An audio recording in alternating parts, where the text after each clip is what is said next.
Hey, y'all, it's Juanita Coley, the founder of Solid Rock Consulting, where we help call centers implement technology, optimize the technology that they currently have in place, and build better workforce management teams. I want to welcome you to Call Center Chronicles. Call Center Chronicles is a place for CEOs, call center professionals, tech leaders, and yes, the customer, looking to have fun yet thought-provoking conversations around how we improve customer experiences and companies' bottom line. We are on a mission to normalize women in tech and workforce management leadership roles, and we believe that that starts with conversation. Welcome to Call Center Chronicles. Hey guys, and welcome to another episode of Call Center Chronicles. I am your show host, the Contact Center Whisperer. I almost forgot my name. I was going to say Juanita Coley, right?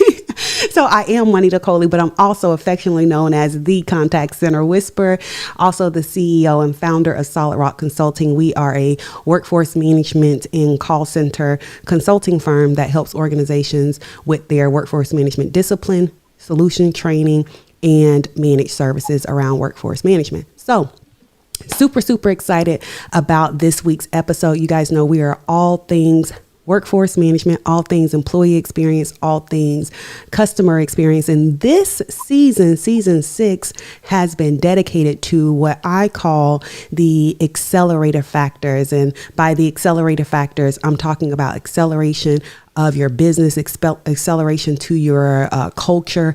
And those factors are, as I deem it to be, right? Because it's my show. As I deem it to be, customer experience, employee experience, and workforce management. When I think about accelerating company cultures, I think about it in really kind of those three veins. You know, you guys know that I'm notorious for saying without an employee experience strategy, your CX strategy is, you can probably type it in the chat. Y'all already can finish my sentence. It is trash, right? So if you don't have an employee experience strategy, your CX strategy is likely trash. Okay. At best, lacking. All right. And so we got to have EX to have CX, and usually to tie those together, we have workforce management. So anyway, before we hop in, because see, y'all be trying to reel me in. Y'all be trying to reel me in and get the show started before we even get the show started. So, all right, y'all already know the rules. Type in the chat. Let me know you are here.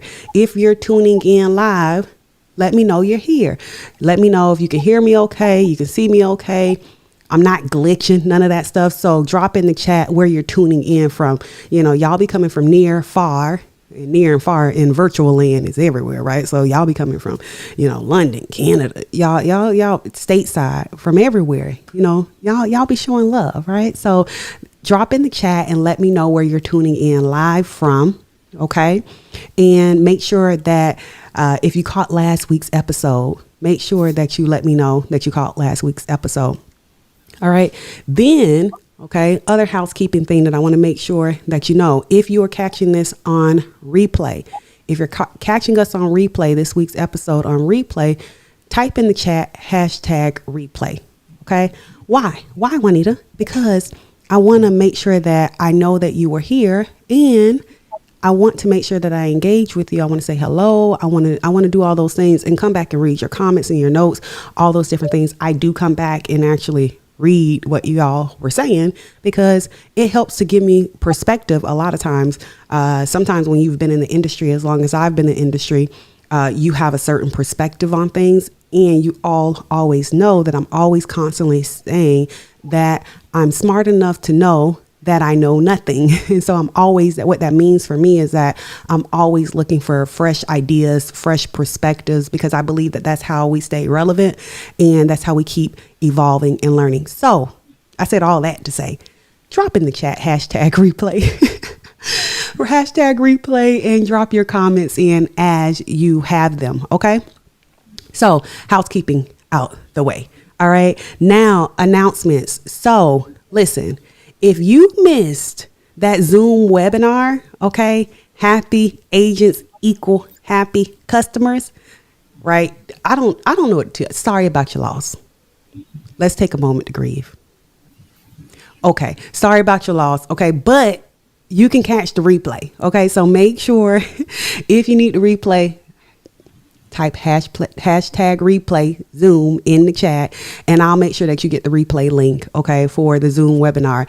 All right, it was super cool. Okay, we were talking all things innovative ways to do employee engagement and increase in a society, right? And in a time where we're talking a lot about AI and innovation and streamlining and seamless integrations and all the things, right, to make us more effective and efficient. A lot of times I think we leave out that human connection and that human piece. And many times workforce management gets the bad rap because we the ones that's like, oh yeah, you're overstaffed. Or, oh, your people ain't doing this, or you're like, we get the bad rap. And so there has to be a happy marriage. And so we talked through that on the Happy Agents Equal Happy Customers Zoom webinar. Okay, so if you missed it again, we already did the grieving period, so you don't have to grieve anymore.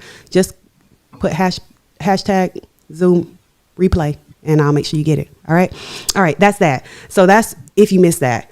All right, up and coming events. Okay, make sure that I'm not even gonna go through all of the up and coming events because it's a lot. You know, I stay going. Okay, I stay on the road. There are a lot of up and coming events happening.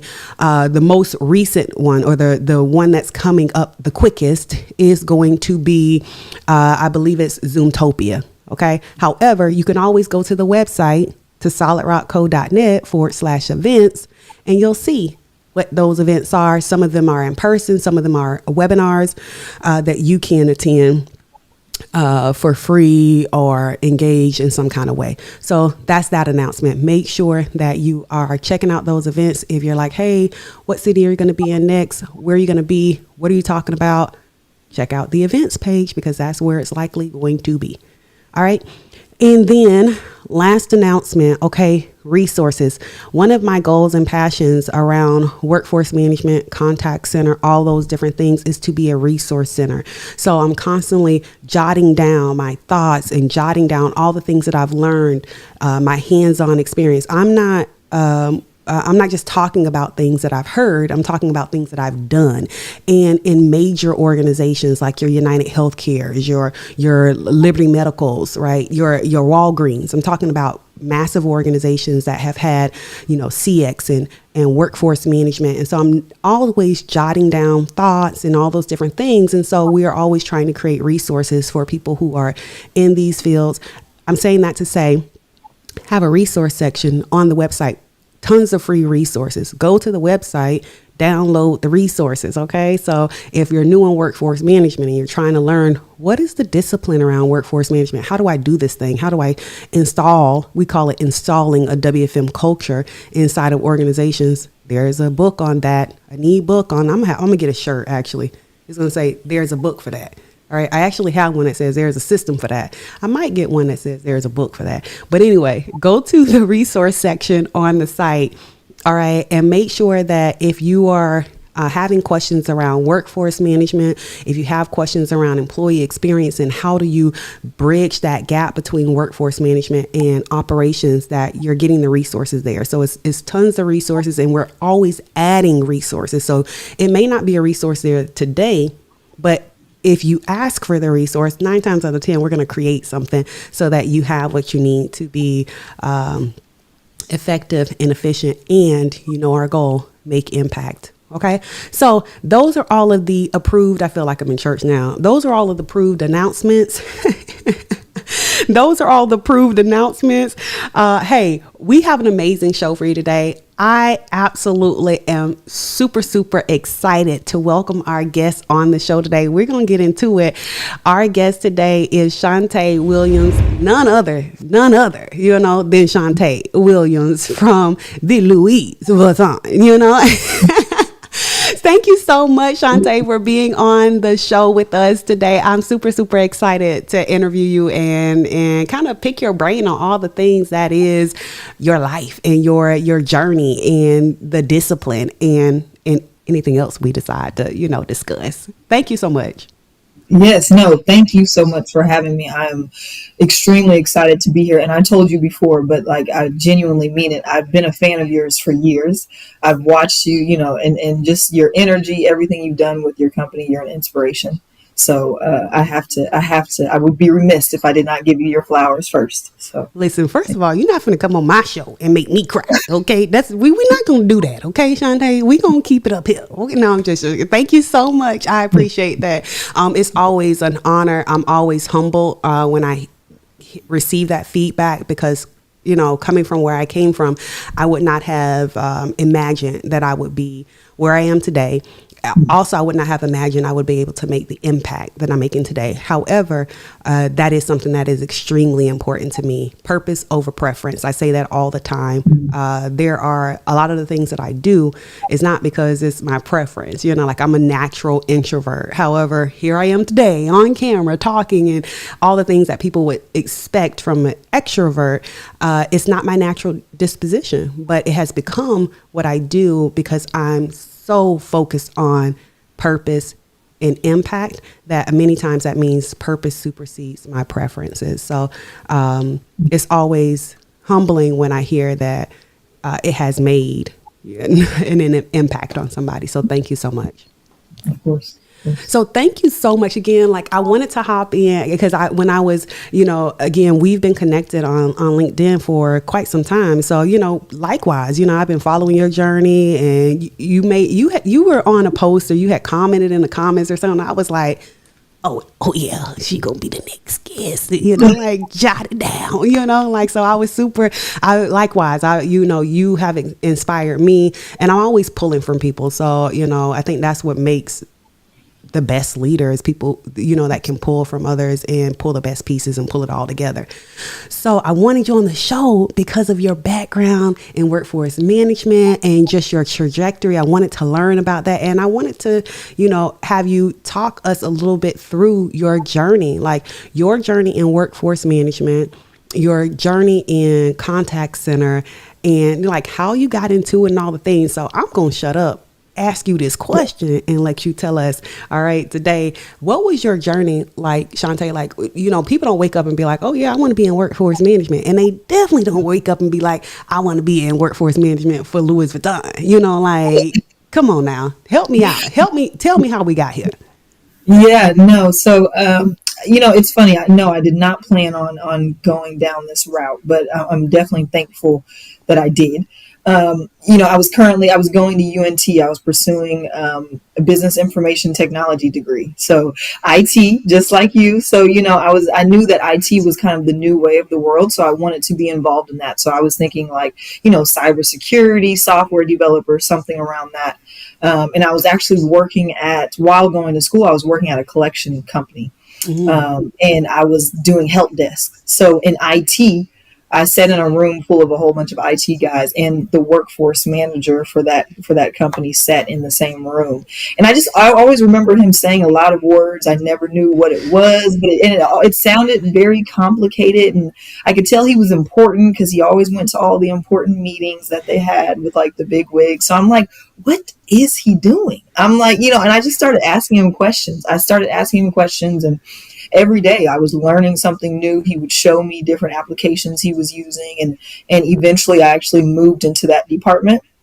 And then I will say probably my biggest break. So I started working with a company here in Irving, and my now mentor, Martin Anderson, and I have to bring up his name because he really did change my life, but he taught me everything I know about contact centers, about KPIs, what it means to be a good leader. And he honestly, he changed my life, and he made me passionate about being, a good leader, being, and then just about workforce management, how important, this department is, even if it does somewhat go unnoticed. So he really took me under his wing, and he showed me a lot of things, and I went on to have a career. I've worked, with other major companies, Hilton. I've worked for small companies, and I think, the drastic changes that I see working in, mom and pop or a Fortune 100 company or a Fortune 500 company, I think it's given me a really good perspective on kind of how processes should work within the WFM team, no matter the size. Because like, I may have a smaller team, but I think just knowing those kind of the main fundamentals has helped me kind of make impact here. I love that. Now, so I gotta step down on that. See, we already knew this was gonna happen, right? So I gotta step down on that. You said something that I think is very key that I wanna drill into, especially for those that are like, I want to get into workforce management, don't really know what it is, or I've always done workforce management in an organization that was a small organization. How does workforce management differ by scope, right? Like by size of organization? What was your experience in the mom and pop versus the Hilton, or even now where you are now? How does it differ? Yeah, I think so for me. So I think you have a little bit more freedom with what you do when when you're at a mom and pop. You don't have as much red tape to go through, so you can kind of create processes, and as long as you have director VP approval of that, you can roll that out. And I think when you get to your larger corporations like Hilton and like Vuitton and stuff like that, you have to go through a lot more red tape, so it makes change come about a little bit slower. And then, of course, team size. I think, in a larger corporation, breaking it down by that real time, the forecasting, just the scheduling, breaking it down in those three pieces, you can't always do that with a smaller team. Mm-hmm. So that means we have to mix job duties. That means that everybody kind of has to pitch in and do a little bit of this, do a little bit of that. But I mean, either way, like I think there's value in both perspectives. It's just a matter of finding that. Yeah.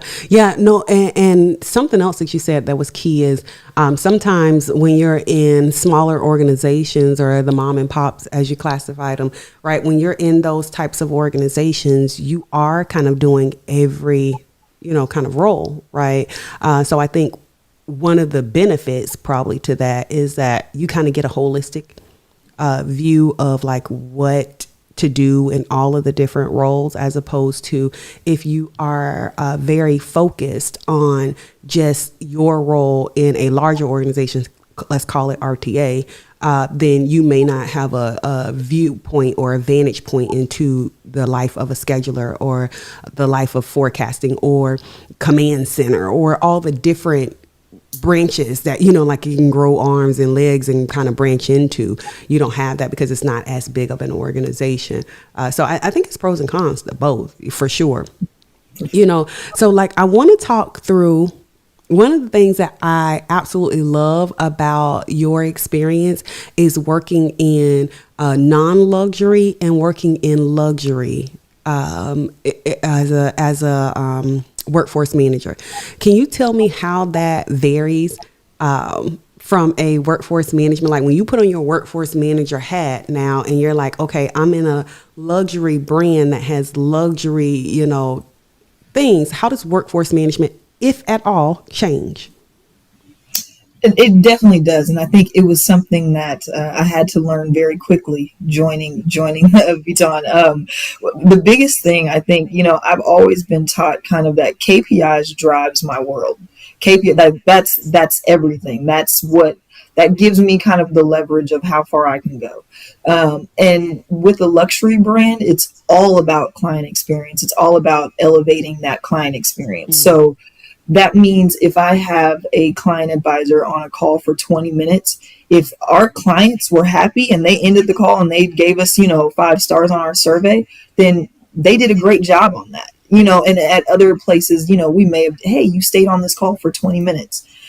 So, things like that, it's not as important, our average wait time, our average handle time, those things aren't important. I mean, as important, and that's something that I've always based, forecast off. That's been a big part of my job. So to come into a luxury company, it's had its challenges. It's challenged me to kind of think outside of the box of the regular traditional WFM kind of fundamentals that I learned, early on. So it is definitely different.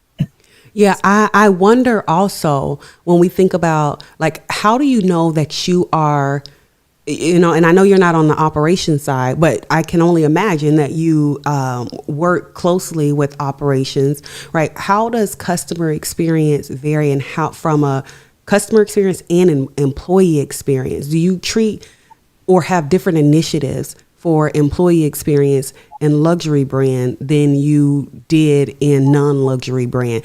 Case in point, like from an employee engagement perspective, do you like offer different types of, shift incentives or just various types of things? How does that change from a employee and a customer experience perspective? Yeah, I mean, and when I think about, like top tier experience, I'm really looking at not only like the client experience, but also internally, like you brought up, like making sure that, we are getting qualified candidates and we are retaining them. I will say one thing that I love about Louis Vuitton is they really gave a full picture, like a part of the onboarding process. I was able to visit our distribution center. I was able to go and see where, one of our warehouses, where they're actually creating these handbags. And it's something that it gave me a full picture. Even though I'm in workforce, I don't really have anything to do with, dealing with the clients face to face, but it gave me a true perspective on kind of the culture of Louis Vuitton and what it means to, work for a company like this. And I think that really kind of helps people get a full scope and really kind of gives them a sense of pride. Because, before, I will say I wasn't, into designers. I really didn't know a whole lot, but, just working here, I really enjoy the rich culture that we have here. And I think that speaks to the elevation of our customer experience, of our employee engagement, things like that, the surveys, the trainings that we have.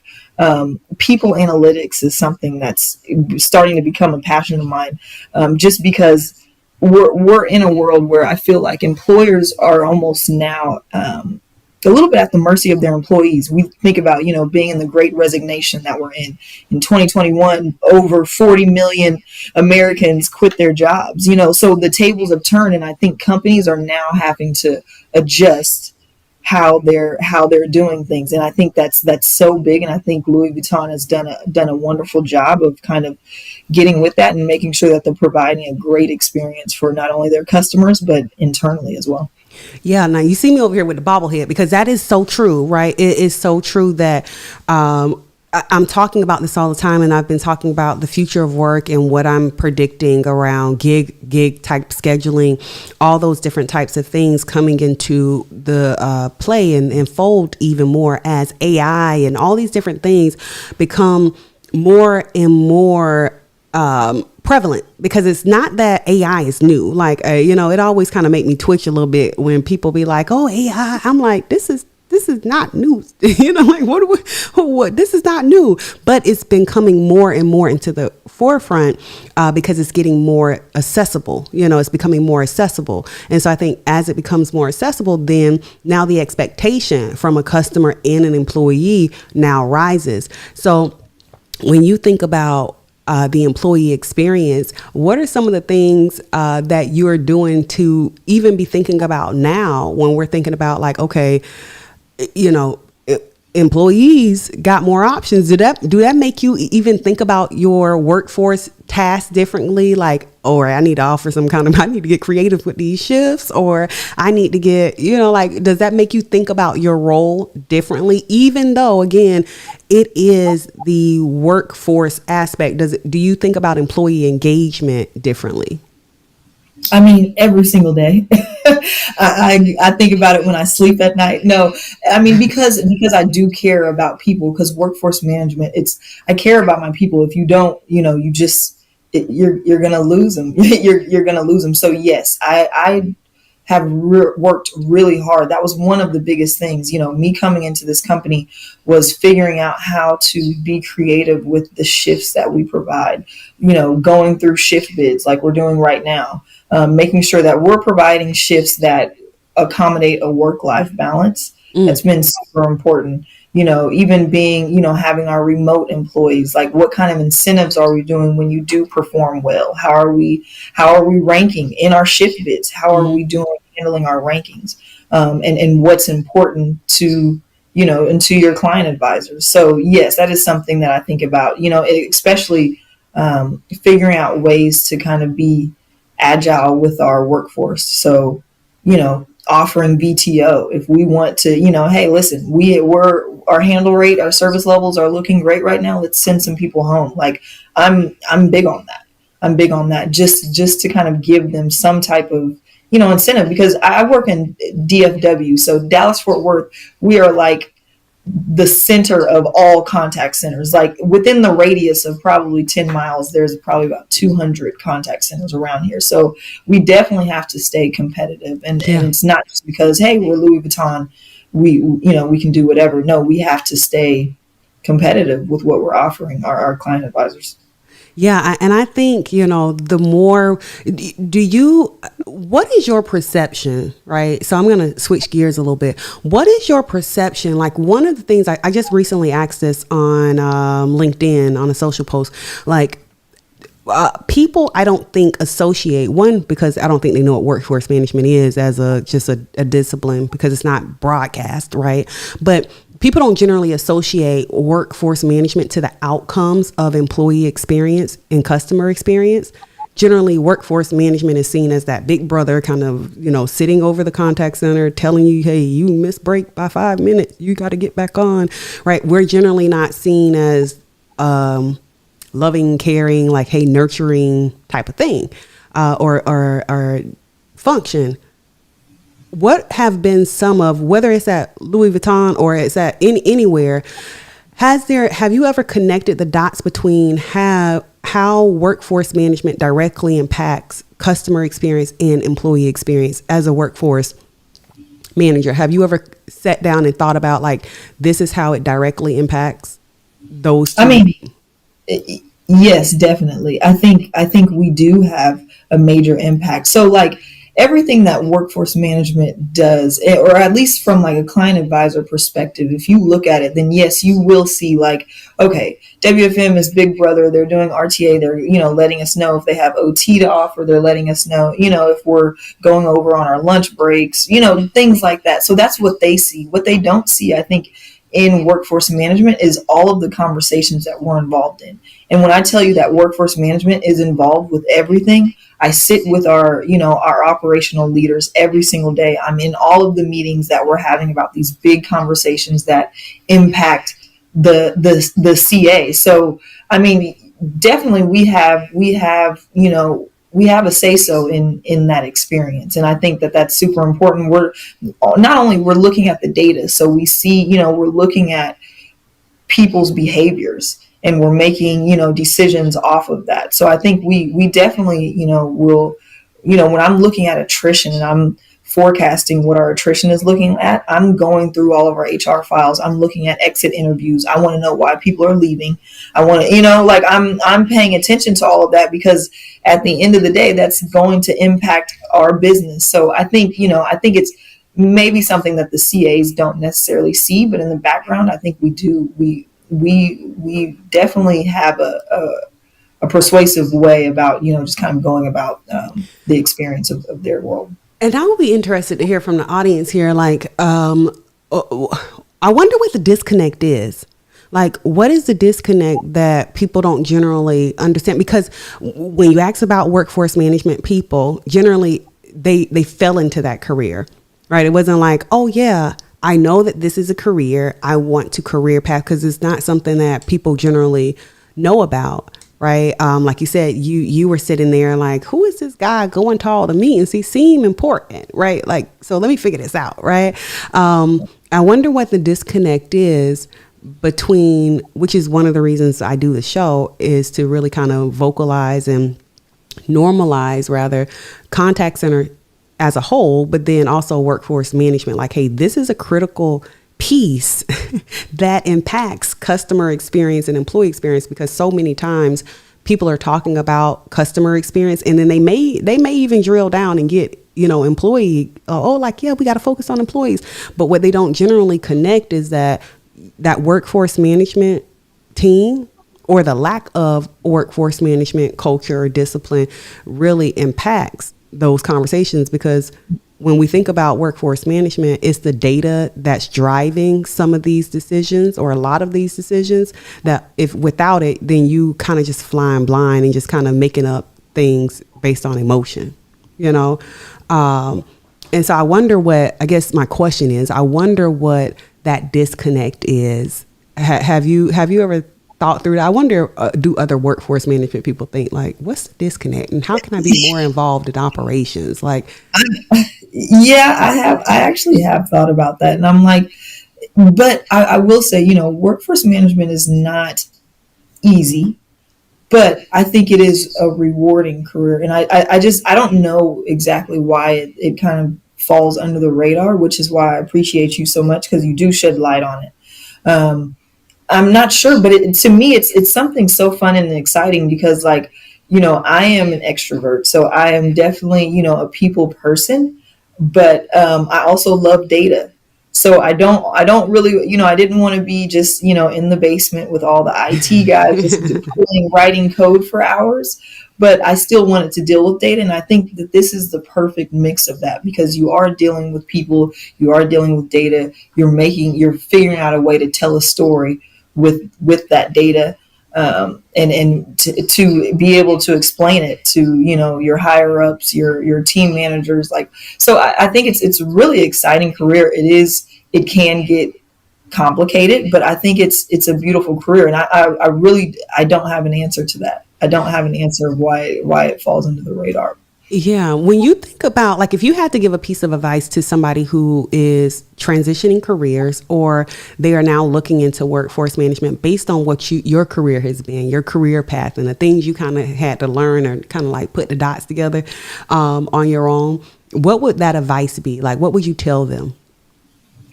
I would definitely tell them not to become overwhelmed, because there are so many aspects to WFM that you can get a little overwhelmed with everything. But I think, learning it one piece at a time is definitely important.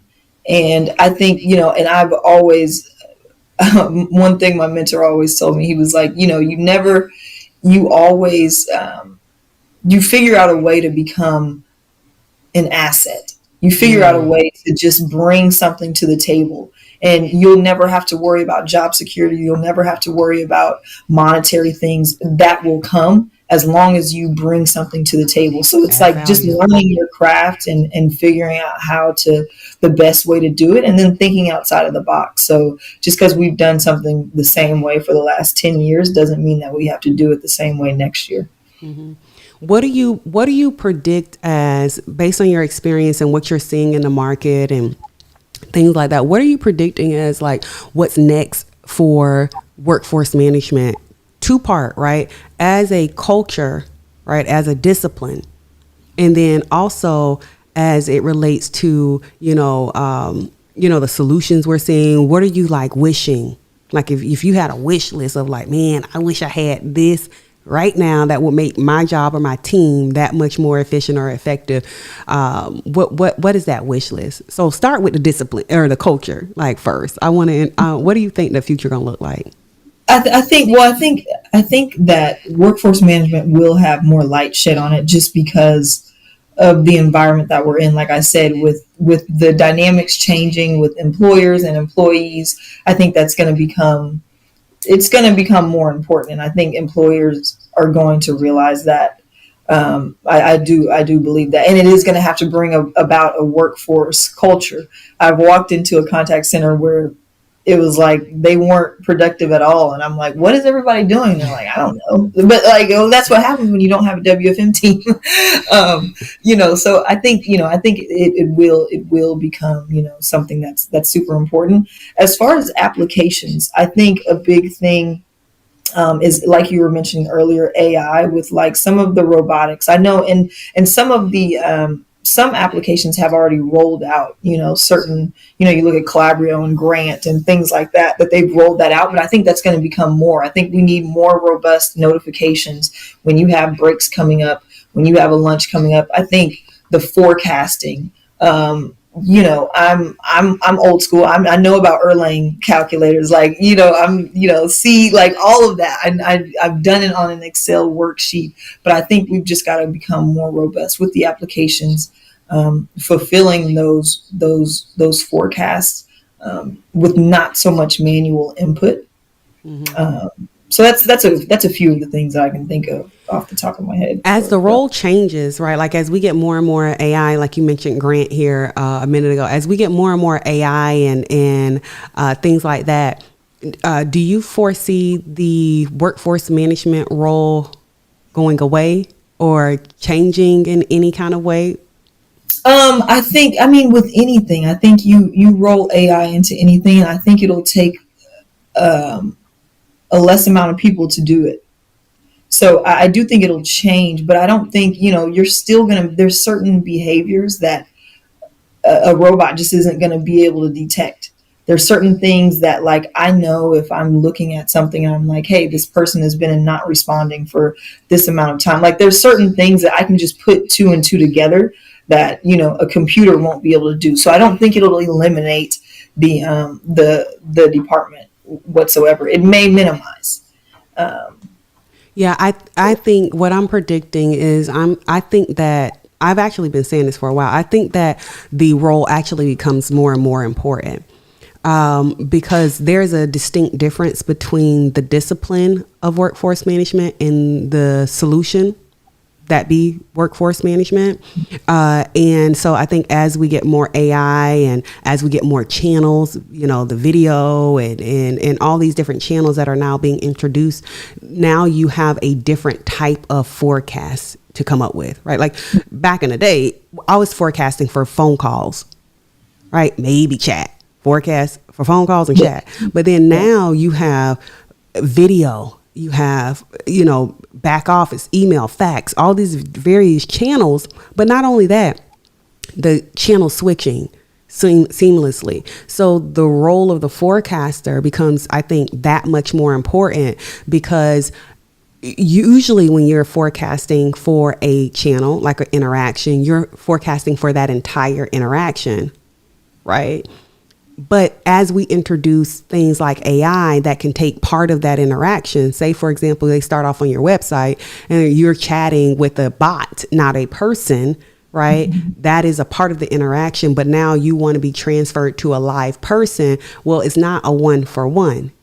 You see, mathematically, that's not a 1-for-1. It's a part of that interaction. So where one interaction I had to forecast for the entire interaction before from start to end, now I'm forecasting for 75% of that interaction to go to a person. So I think even thinking through that takes a person to understand the discipline, right? Yes. To be able to say, oh yeah, now I need to create technology to be able to help me think through, okay, if I'm switching from, different, we're not talking about multi-channel and switching from one channel to the next. I'm talking about actually forecasting for partial pieces of interactions.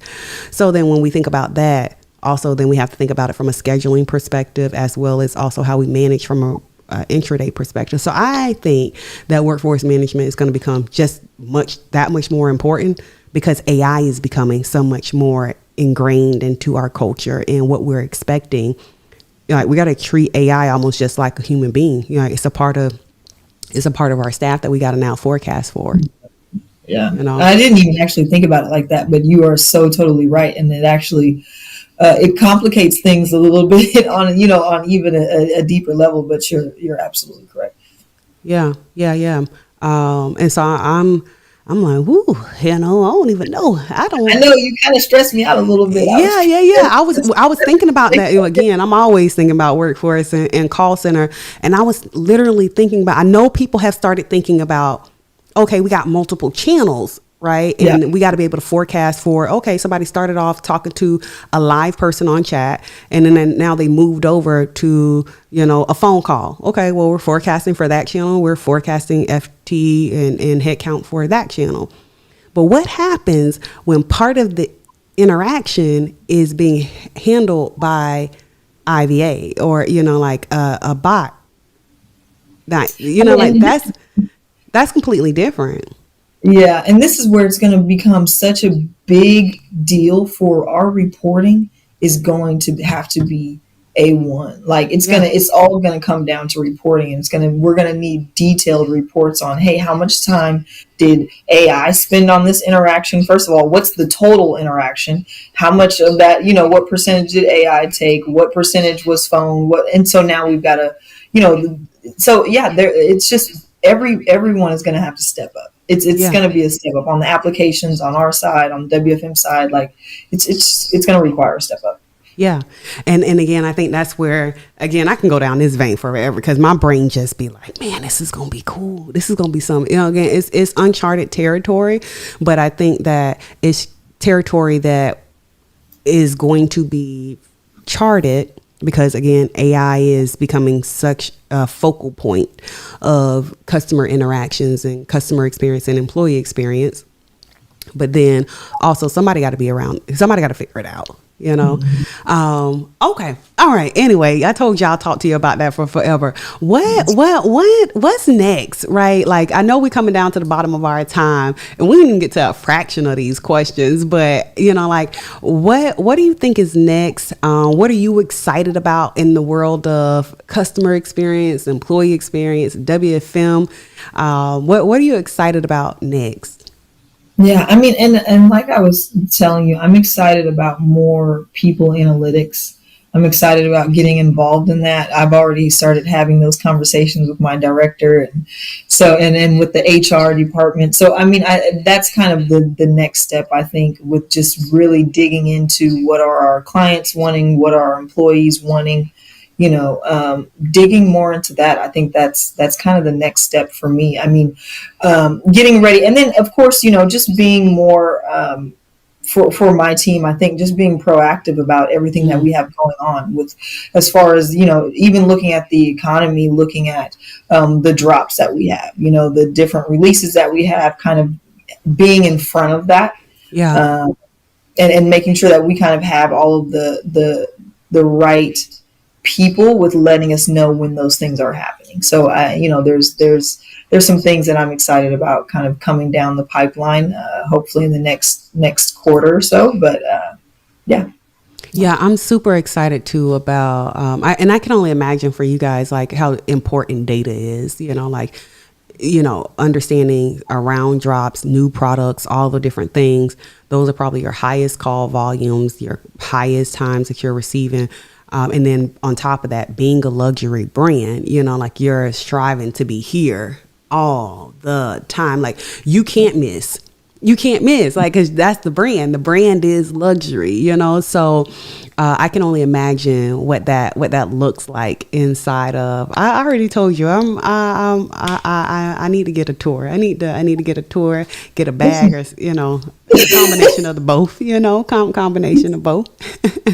Listen, I told you that I am open arms. I'm welcoming you whenever you let me know when you are free, and I will. You are touring with me. Get a little tour behind the scenes. That can be like a spinoff of the Calls of the Chronicles show. Listen, thanks so much for hanging out with me. You could have been anywhere, but you decided to come hang out with me and give me a little bit of your time. So I appreciate that. I appreciate just you talking through us about like what's coming up and kind of your path to where you are now. I think that's so important. I know for some people that's like, oh, this is a light thing, right? But I think it's so important because people can't be what they can't see, right? And so many times we then see what we want to be, but we don't know the path to get there. Like, oh, she started on the phones, or oh, she started in IT, or oh, and so I think it's so important that we not only are visible, but then we also share a story about how we got to where we are, because again, people think that, people tell me this all the time, especially now, they're like, oh man, you just popped out of nowhere. I'm like, yeah, no, this is 20 years in the making. This 20 years in the making, I'm just an introvert. So I just decided to turn on the camera about 3 or 4 years ago. But yeah, I'm not new to this. I'm true to this. And I think that is so important to share our story. So thank you so much for sharing your story and your journey with us, and hang out with me in the green room, and I'll be right over there with you. Cool. Cool. Thank you so much for having me, Juanita. Absolutely. Guys, like I love that show. I love Shantae's story about how she got started in the context, especially specifically, in workforce management, because again, like so many people, that is exactly how they get started. What I really would love to see, again, this is just me, wish listing, what I would really love to see is companies start to develop some career pathing around that. And I know that there are some companies that are out there that are doing that very intentionally, right? And offering, maybe I'm going to reach out to a couple of them and see if I can shout them out, cause give their business on Call Center Chronicles. But there are a couple that I know of very personally that they're being very intentional about their agents and saying, hey, I want to introduce you to what we do. And they're creating career paths around it and all of the alike. And I think that that's going to be so important because, as Shantae mentioned, right, what's happening around employee engagement is they're having to really be very intentional around people and around recruiting top talent. They can't just rely on brand alone. Like, oh yeah, we we baton. We got to actually have some intentional thought around career pathing and employee engagement. And I think that if organizations are going to really take employee experience seriously, they really have to start thinking about that aspect of it, along with some other things. But anyway, that's a soapbox for another time. Okay, we already at the bottom. All right. Thank y'all so much for tuning in. I really, really appreciate it. Hey, leave me your thoughts. Was there anything that resonated with you in this conversation today? And add to the conversation, what are some of the things, we were talking on a prior Call Center Chronicles episode about how customer experience varies by industry and what who was it? Jeremy over at Sun Country talked about the gap, the expectation gap. And so, oh man, that was so good. It's so, we're having real conversations over here. So if there is a conversation that we're not having and that, or that you want to contribute to, let us know. Okay. We want to cover real stuff. All right, guys, until next time, go be great. Bye.